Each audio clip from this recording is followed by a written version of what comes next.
Welcome to The World Today. I'm Waqas Majeed.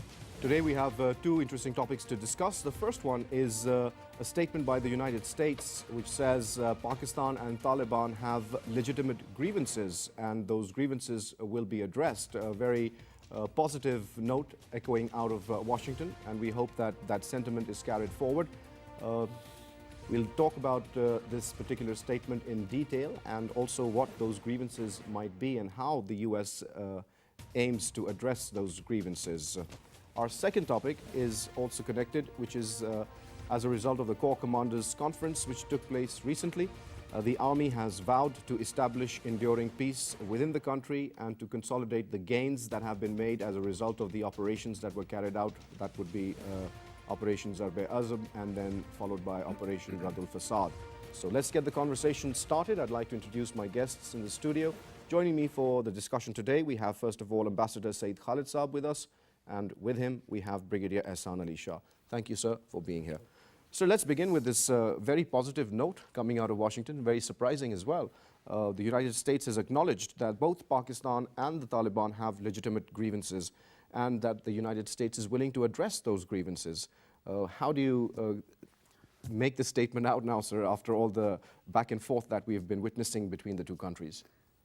I feel, Waqas, that considering all the tough talking which we have heard since President Trump, he tweeted took office, this is a maybe a ray of hope, and it shows that the superpower is not only looking at increasing pressure militarily, diplomatically and so on, but it is also sort of gradually maybe accepting that negotiation, contact, dialogue is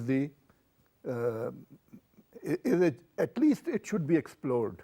I don't know what is their commitment, how far they're committed, but the fact that they are talking about it, it means that they want to give that a chance as well. Well, they seem very committed, sir, because the Deputy Assistant Secretary of State for South and Central Asia, Alice Wells, has further said that we're certainly not walking away from Pakistan. So we don't know how to read that particular statement, whether it's going to be good for us or bad for us, as we've seen in our experience in the past 70 years. Brigadier Saab, in your opinion, sir, Madam Alice Wells has confirmed that senior US and Pakistani officials will be holding a series of meetings in Washington this week, and Foreign Secretary Tehmina Janjua will be leading the Pakistani delegation at the talks. What do you expect, sir, and what do you think are grievances that have been aired and voiced earlier as well? Do you think that they have now begun to sink into the American mindset and they are appreciating what Pakistan is really talking about? Bismillah ar-Rahman ar-Rahim. I think the ambassador has brought it out correctly that better late than never. Sense has prevailed.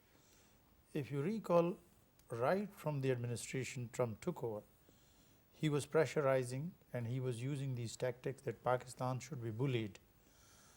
And what measures they were using for this coercion?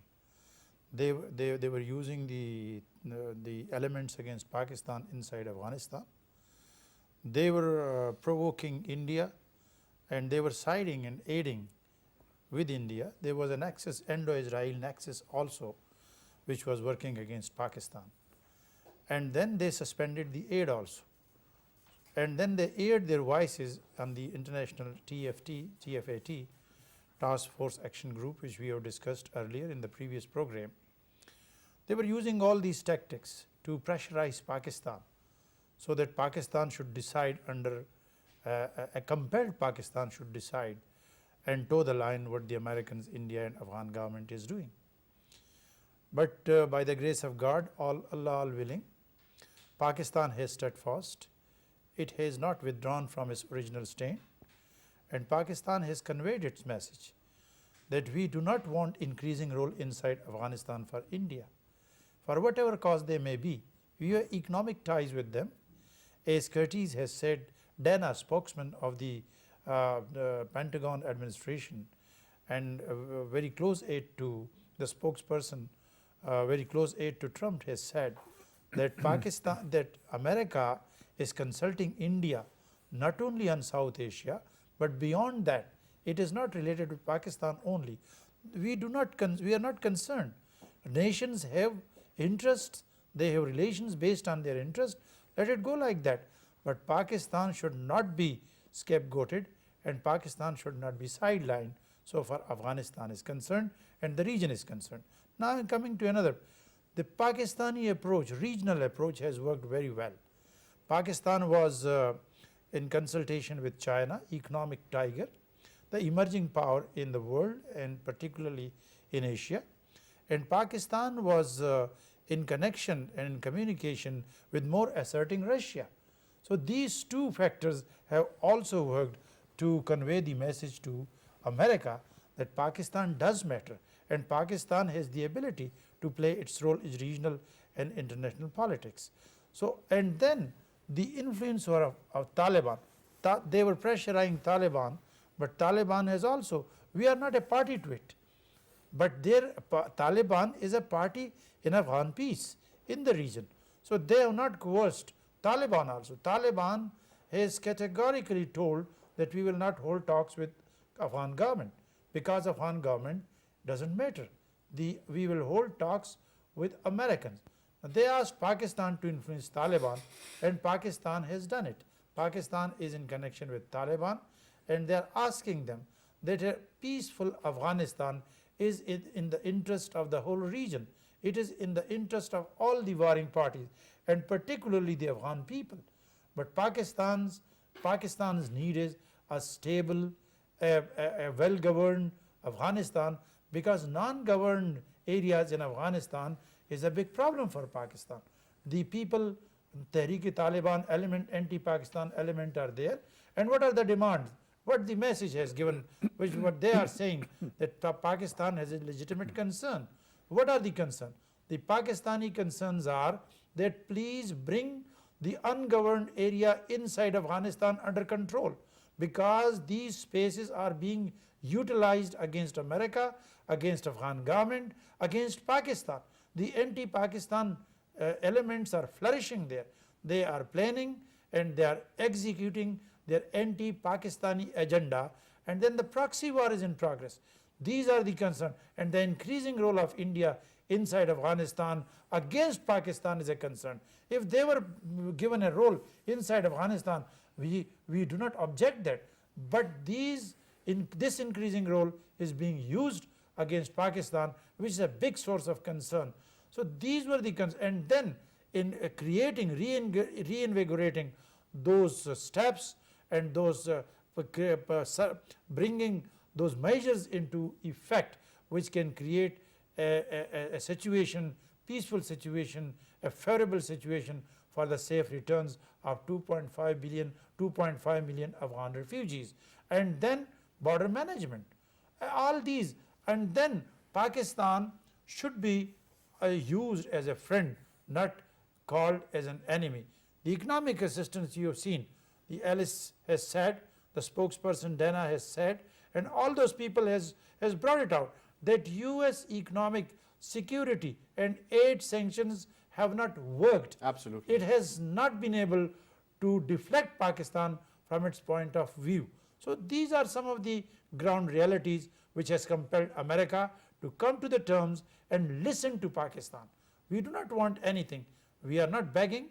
We do not want aid, but Pakistan is a partner, is an ally in this whole drama, in this whole reality. This is a malaise which has to be treated by all of us, America, Pakistan, Afghanistan, and even India. Very well said, sir. Let's talk about further what she said, and I also mentioned it before. We're certainly not walking away from Pakistan. That's a very, you can read that statement in a number of ways. There will be very intensive dialogue, both military and civilian channels, to discuss how we can work together. Pakistan has an important role to play in helping stabilize Afghanistan, and she also conceded that the suspension of US security aid to Pakistan had failed to force Islamabad to change its policies. Now, that's where the key point is, sir, about the policies that we're talking about. Why would there be a change in policies when we have already had very consistent policies in the war against terror? We stand against terror and we have fought as a frontline state against terror. So what change in policy are they looking for, sir? The thing is that we can be, satisfied at these statements. But let's not be jubilant about them, or let's not overestimate their impact. First of all, maybe they are just, correcting their earlier statements that this is the first time that a US administration is holding Pakistan to account. I think we have been held to account many times by every US administration. But what is the bottom line? The bottom line is the same which was said 70 years ago by Quaid-e-Azam, saying that Pakistan occupies a very important place in this region. And this was acknowledged by the US leadership by when Prime Minister Liaquat Ali Khan went there. Harry Truman. And then Eisenhower. They had these meetings. So I think the foundation of these relations is there. Mr. Trump, somehow, he was, personalize it a lot and giving his personal angle to everything, personal venom, personal interpretation. Biases. So you can say that now maybe things have been corrected to the extent that we are not just dealing with Trump's tweets and his thoughts, but we are dealing with an institutional approach. And this approach has come obviously after consultation among various segments of the power structure there. Right. But this is just the first journey, which can be 500 steps or 1,000 That's what miles. she's also saying, sir. Yes. She's saying that we're in the beginning of a process with the Pakistani government, but that again is a very strange statement that we've been engaged with the US for the past 70 years. Then why is it again just a beginning of a process? Pakistan has been, their most allied ally throughout the last 70 years. Brigadier Saab, would you like to comment on Just 1 second. Sure, sir. Diplomats are often portrayed as people who can say a lot without meaning much. So where is the meaning? Where are the subtexts? What are the intentions? Those have to be absolutely, sir. explored. And that is what I wanted to get Brigadier Saab's opinion on. What change in policies are they looking for, sir? I think the world is changing very rapidly. We cannot go back to the old treaties like CENTO and CETO. We cannot be ally as we were ally in Afghan Jihad with America. Pakistan has learned a lot through all these ages and as events, commissions and omissions. Pakistans have learned a lot. While we are friends and allies with America. But we've also always been at the receiving end, sir. At the receiving end. So that Pakistan has realized now that we must not ignore the regional approach. We must extend our hands to Russia, because with Russia we have economic and energy pacts. Steel mill in Karachi is one of the symbol of that. We have recent army exercises with Russia. And then China has investment so much in Pakistan. So the CPEC is one of the most important projects recently among the region, not only in Pakistan. And then we must go and convey our good concerns and messages to Iran also. There are some differences because of Saudi Arab and Pakistan relations historically. But Pakistan should convey to them that these relations are not at stake of Iran, and there is nothing against Iran so far Pakistan is concerned. Pakistan is reaching to Iran also, and now our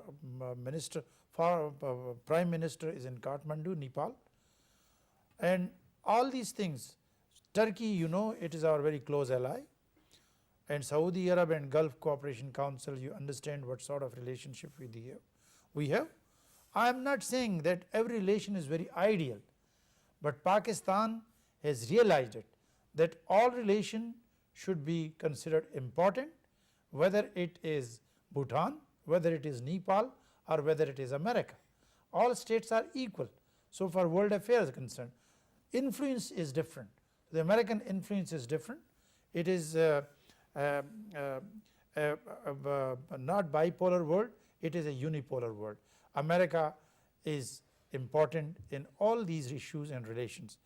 But Pakistan, being an atomic power, Pakistan is a very important player in the region and in the affairs of Afghanistan, and Pakistan historically close relations and influence in the jihad, during jihad, influence over Taliban, and then the Pakistan's relations with China and Russia. All these are the factors which has compelled America to review its policy and to reconsider it, that Pakistan should not be annoyed, Pakistan should not be sidelined, and Pakistan should not be penalized even. They were targeting Pakistan after suspension of aid, they were targeting Pakistan diplomatically also, and they were on the path to isolate Pakistan.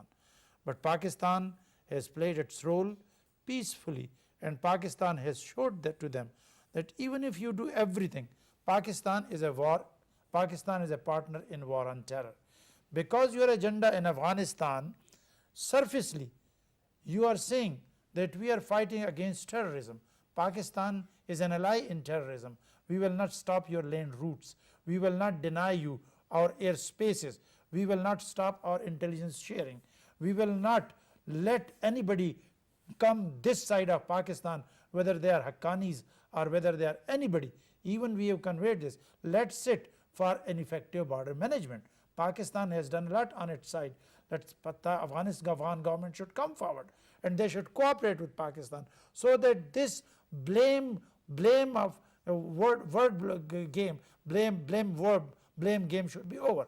So Pakistan has very correctly played its cards, and America has realized through their statements of Alice, through Dana, and through the American generals and COM general and the NATO generals, all of them who have visited GHQ also, and they have held a series of meetings with the Chief of Staff and Prime Minister and foreign offices. They have conveyed this, that Pakistan has a role to play in the region.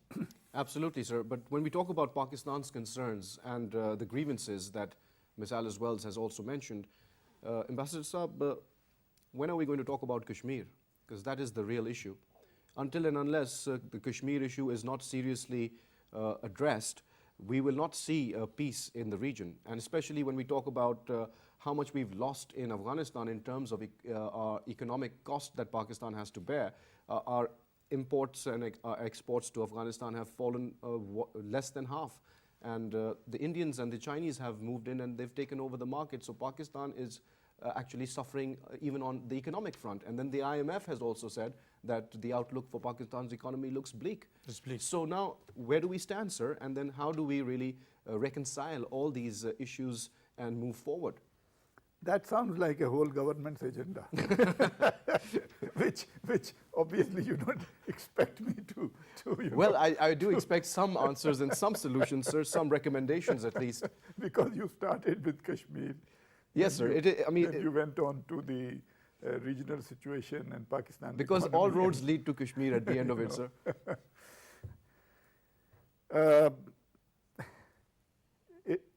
It's like repeating what we have said so many times. But I think I'll start a bit differently. That if there is cooperation between the South Asian countries, there is a freer movement of people, freer movement of goods, which was, at the base of the European Union. After fighting for 1,000 years, they finally, they said, okay, let's try to do things differently. And they started with the coal and steel community, then enlarged its scope, and then common market, then customs union, everything, then free movement of people, goods and services and all. So we are certainly very far from that, but that could be a conceptual basis of moving forward. And of course, Kashmir should be accepted as one of the major issues. Just as India says terrorism is the issue, we say Kashmir is the issue. And maybe the two are also interlinked. or India interlinks them in any case. We have been there, we have had a dialogue process, we have had changes in the name of that process and so on and so forth, Indian sensitivities at various times about various things. I mean, it's a tortured kind of route. But the principles remain the same, that the international community says that we expect India and Pakistan to resolve it bilaterally through talks. We are ready, they are not ready. So that's like it's a stalling process, or it's not going to happen. That if the SAARC free trade agreement, if it really takes effect, I think we, given a level playing field, we can supply to a much larger market, that is India. India can supply to a market which is 1/5 of its size. So if there is a level playing field, if there is a proper framework, Pakistan could also, benefit from that. Otherwise, as it has been, our industries, our export sector has been suffering because of high costs, electricity, gas, shortages of energy. So again, the environment is not business friendly. It has to be made more production oriented, more export oriented. These are of course things which the governments can do. That's why I said that you are now asking me to spell the agenda for the government. Yes, sir, because earlier on we also had a debate about allowing Indian goods to trade with Afghanistan over Pakistan's territory, and Pakistan has been very strict regarding that particular aspect. So don't you think, sir, that moving the process forward in order to create an environment for greater regional interconnectivity and peace, it would not be a bad idea for Pakistan to allow them? And the only way they've circumvented it by going through Iran and Chabahar. So it's like a no-brainer, sir. Why wouldn't we do that? What Pakistan get from that? Number one, Pakistan is an independent country. Pakistan can gain a lot of goodwill, sir. It is a real politic. Goodwill will not do anything for Pakistan. What Pakistan can do pragmatically, that will matter. Now, first of all, we must accept that there is a problem.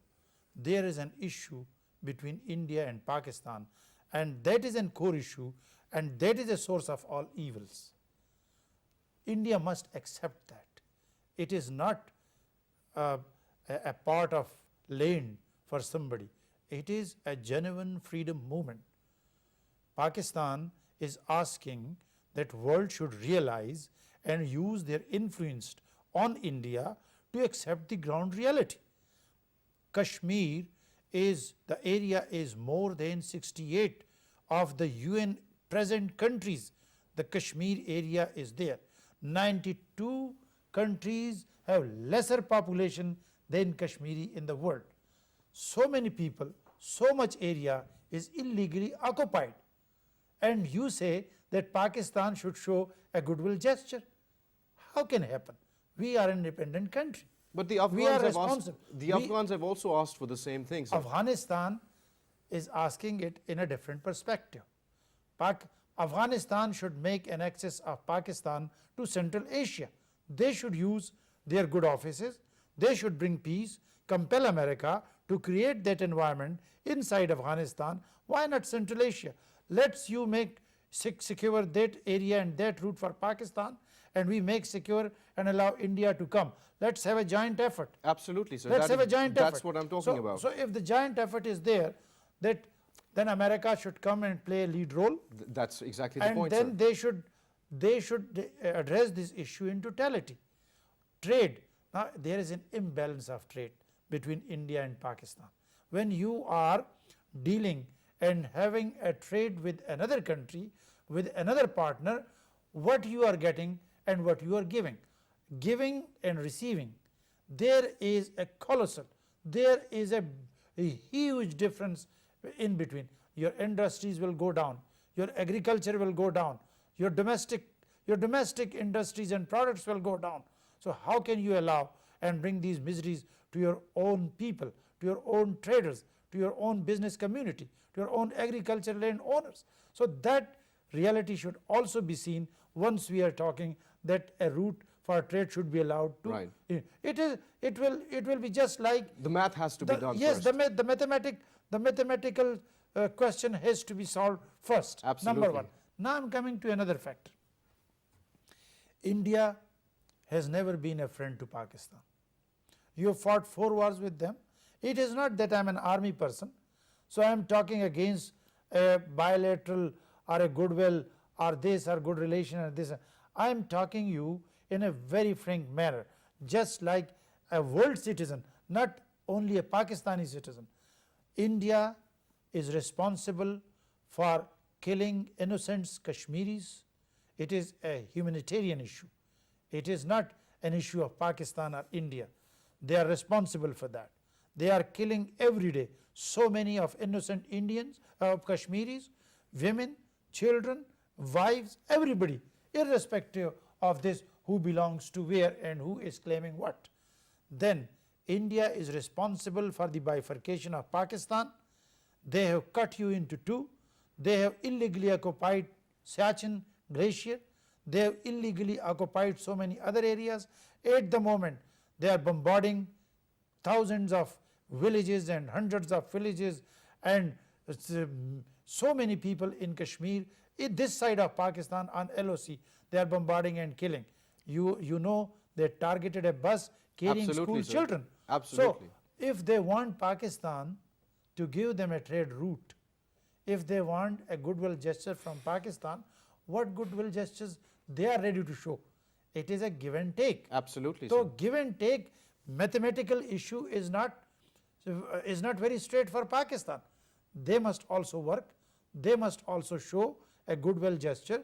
Pakistan is ready to do that. Yeah, but are the Americans willing to influence the Indians in order to talk about these very thorny issues, which will eventually I lead do to not. peace in the region, sir? I do not think, because the rivalry between India and Pakistan at the moment is in the interest of US. It is a war economy. It's a political game. So if both India and Pakistan go friendly, how America will influence one against the other? That is a big question. Now Pakistan is browbeaten. Pakistan is tarnished. Pakistan is given a lesson and threatened, if you do not do that, we will side with India. Because India and the compulsion But they of also Pakistan have the in carrot region. and stick approach, sir, Yes, because that's the they've carrot and also mentioned the fact that they will talk to the Indians to, maybe, tone down the violence on the LOC and so on and so forth. Such overtures have also been made. When Pakistan and India are not on good terms, these things are in their hands. They will open one hand to show Pakistan that, look, I am doing this. And when Pakistan is not satisfied, they will open another palm and show, look, Pakistan, I am doing for you this.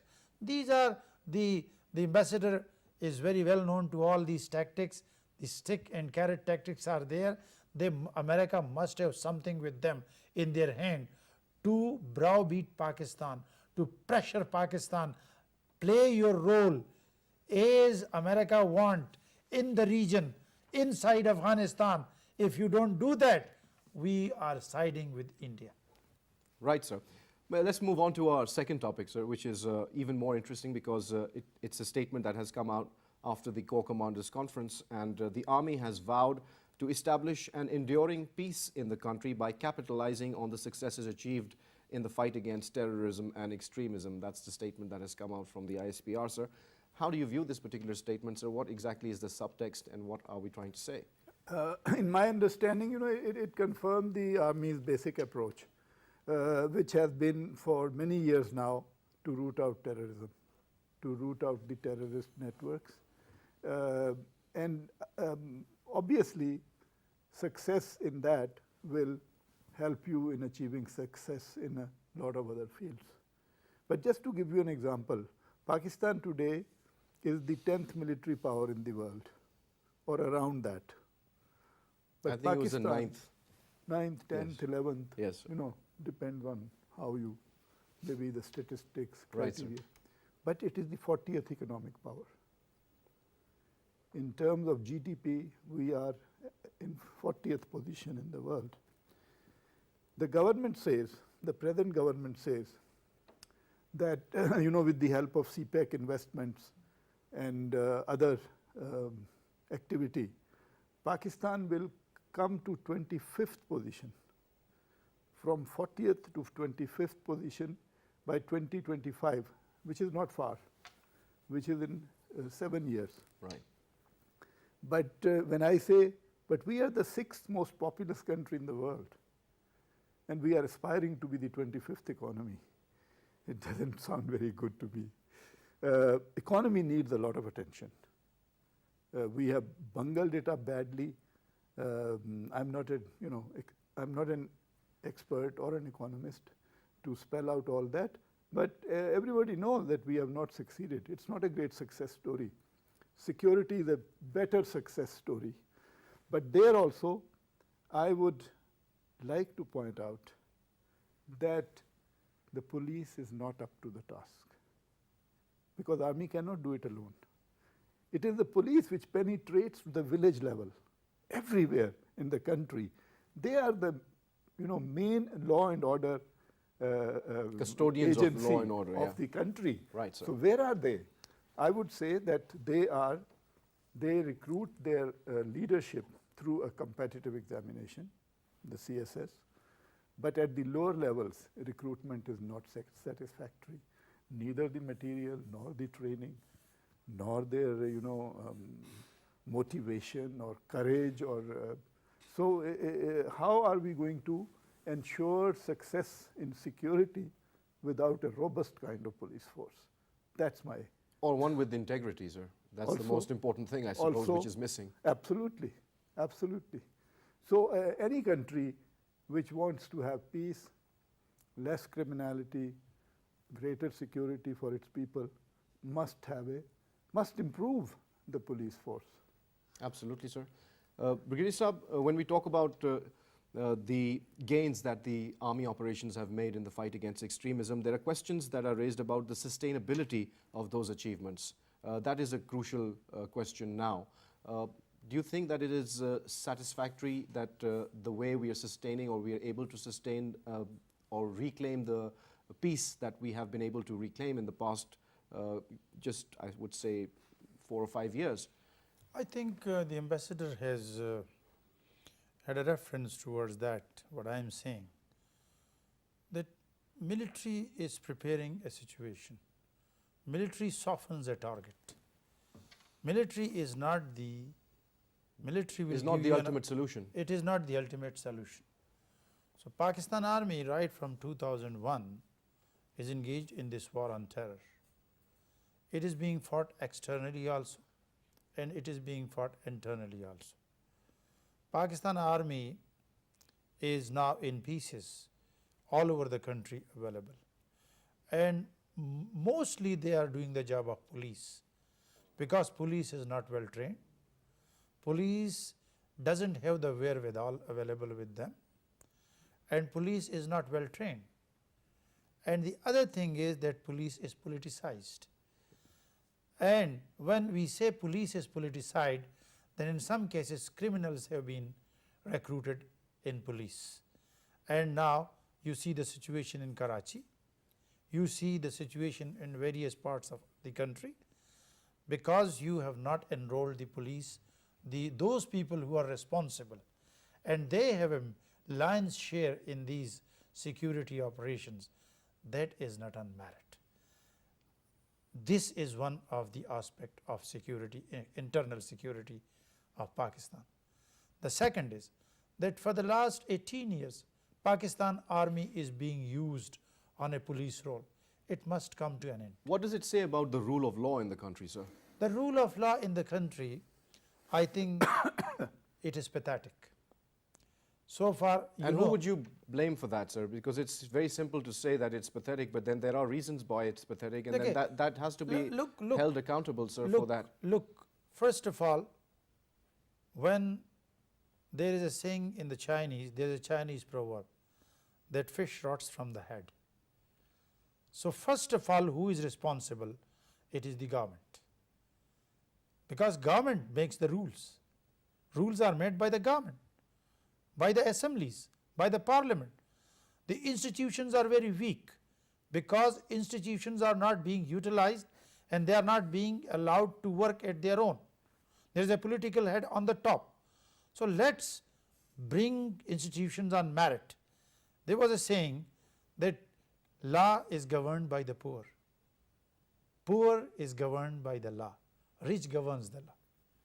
So this is, it is not a total, it is not a correct statement totally inside Pakistan, but I will bring the attention of the people who are listening to me that if you want to bring law and order and make the security situation very good and ideal, please bring merit, please give justice and strengthen the institutions inside Pakistan.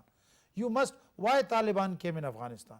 For those very reasons that you've mentioned, sir. Because law was not there, it was in vacuum. Absolutely. And people were there, the dacoits were there, and when Taliban came, they came to punish those people who had dacoited the convoy going from Pakistan to Central Asia. The people went there and they said, we were looted and plundered, please help us. Everybody is looting us, the police is looting us, this and this, this. And then the Taliban from Madrasa came and they said, who are there? They are there. So they then targeted them, they killed them, and then people welcomed them. This is a force, it should be kept inside. If you do not correct these measures, something else will come out and it will start ruling everybody. So Pakistani government must realize now that police should be well trained, justice should be administered without any time. Immediately it should be provided on the doorsteps, and then merit should be brought in recruitment, and then well trained people will be able to tackle this situation inside the country. This is one side. Now I am coming to army. Army is training. When I was brigade commander in Sialkot initially, we had a training team, and the whole Gujranwala and those regional police, they used to come after every 3 months, and we used to train them. Army is doing that also. They are training the police also. The other thing is that army has offered them, they had their AK-47 weapons. Army said all AK-47 weapons should be given to police because the terrorists are much more weaponized. They are using the most modern weapon against the police, and the police had what weapons they had? 303, it is not workable. Give them AK-47. Army asked, the chief asked every unit, the whole Pakistan army, and we gave that AK-47 to police. Now the third thing, whenever we are one skull away from police administration. Whenever they say there is a threat here, army respond to that and they reach there. But it is not a permanent solution. Government must come to a very pragmatic and a workable plan to bring the police in order, because they are one of the major lion's share in correcting this situation. Well, let's just talk about a few of the figures that were released. The Raddul Fasad operation, sir, has helped achieve over 16% decline in terrorist attacks in the country in 2017 as compared to 2016. And that is obviously a very positive indicator, sir. How do we continue with that sort of a system? Of course, we've got wonderful suggestions that Brigadier Saab has made, but is there more that can be done, sir? What have we been missing under the aegis of the National Action Plan, which was See, if we are talking about terrorism, yes, sir, I would say that we have successfully reversed the trend, which means that terrorists don't see a bright future for them in this country, and that's a big victory. Psychological, that is much more important than the figures. True, sir. It means that, but that's not enough. It means that in the very young people, the madrasa going, children, others of that age group, they also have to start thinking that this is not a career. They should think of doing something else. That will be another major victory. So those are the victories on psychological front. I had a discussion with a friend, a diplomat, from a European country 5 years ago. I said, once the people understand that this is not the way forward, terrorism will come down. Of course, with the army's actions, but it's here also. I think it's more important, sir. The psychological aspect is Winning the far more battle important. of mind. Absolutely, And sir. he was looking at me, incredulous, like, how can it happen that, people will start thinking otherwise, but I'm very happy. He's no longer here. Had he been here, he would have seen that the trend has been reversed. But this is not enough. This is not a full job done. And I want to continue, refer a bit to what Brigadier Ihsan Sahab has said, that the police being a provincial subject, the recruitment of police at lower levels is with the provincial governments. Only the from ASP or upwards, it is through the CSS, Right. in the police service of Pakistan. So, I mean, it is essentially the task of these ministers and governments to ensure that these very basic jobs, the foot soldiers, they are not sold. So again, you're They're laying the not blame auctioned. at the feet of governance overall, sir. So that is a major Yes. issue that needs to be dealt with, sir. Then But- how would you but suggest that? more Because the so- people are going to vote for the people But they more feel are so going to at work the for them. provincial level, in the provinces, because the police force is provincial force. Right, sir. Unlike well, Rangers is also provincial, but it's with the army. And the Rangers step in also, like Brigadier Saab said, army steps in, Rangers step in. Police is not. I think the competent most enough. important thing that came out of the Corps Commanders Conference regarding national security, sir, is the concession, or that they conceded that progress on key elements of the National Action Plan are lagging behind. Now, how do we address that particular issue, I sir? would say he has referred it in a way that first of all, let's see how this terrorism comes out to the surface. Sir, very briefly, because we're Very almost out briefly. of time. So, to give you a solution, madrasa reforms are required. This is number one. Then the narrative against terrorism must be very powerful. This number two. There should be a youth program. Your youth is 68% of your society. So how about primary education being Primary the key? education. Then your syllabus. Are you able and capable to give jobs to the youth who are getting out from the universities? Right, sir. Are they available to those people who are recruiting them for dollars? So that is another thing. Then population explosion. Then welfare activities in the villages, because these people morely they come from villages. Then poverty alleviation, health facilities, education facilities. All these things are, it will curtail and mitigate the terrorist activities, and it will bring a big change. If people are satisfied, they are not poor, they are educated, they are not dependent on madaris, on low learned ulamas who do not know anything except just to this. So that's where we need to be channeling our economic Yes. resources, sir. So you must prioritize your economic channels, and you must use it for the welfare of the society. Well, sir, we leave it at that. Thank you very much for taking out the Well- time and sharing your views with PTV World. Well, we're out of time, and you heard the conversation, and we always say that please do draw your own conclusions from what you've heard. But we hope that things are going to improve for Pakistan and for the region, and we hope that our allies such as the US and others in the region will help us achieve this dream. On that hope, it's goodbye.